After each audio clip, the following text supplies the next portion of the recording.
एक बार देवताओं में चर्चा हो रही थी। चर्चा का विषय था मनुष्य की हर मनोकामनाओं को पूरा करने वाली गुप्त चमत्कारी शक्तियों को कहाँ छुपाया जाए।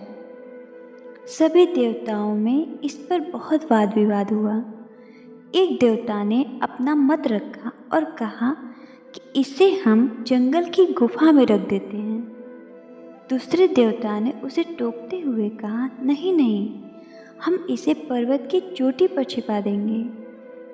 उस देवता की बात ठीक पूरी भी नहीं हुई थी कि कोई कहने लगा, न तो हम इसे गुफा में छिपाएंगे और न ही इसे पर्वत की चोटी पर, हम इसे समुद्र की गहराइयों में छिपा देते हैं।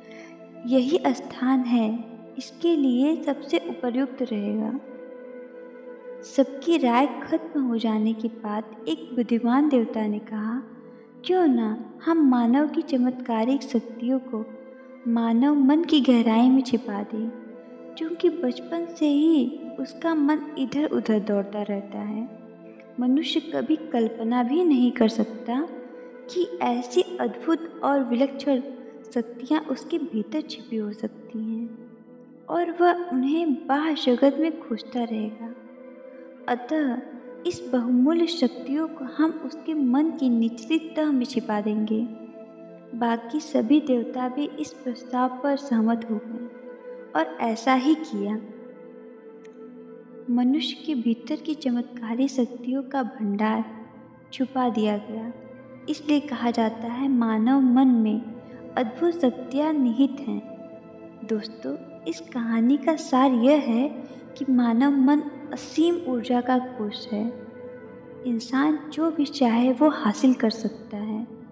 मनुष्य के लिए कुछ भी असाध्य नहीं है, लेकिन बड़े दुख की बात है, वह स्वयं ही इस पर विश्वास नहीं होता कि उसके भीतर इतनी शक्तियाँ विद्यमान हैं। अपने अंदर की शक्तियों को पहचानिए। उन्हें पर्वत, गुफा या समुद्र में मत ढूंढिए, बल्कि अपने अंदर खोजिए और अपनी शक्तियों को निखारिए। हथेलियों में अपनी आंखों को ढककर अंधकार होने का शिकायत मत कीजिए।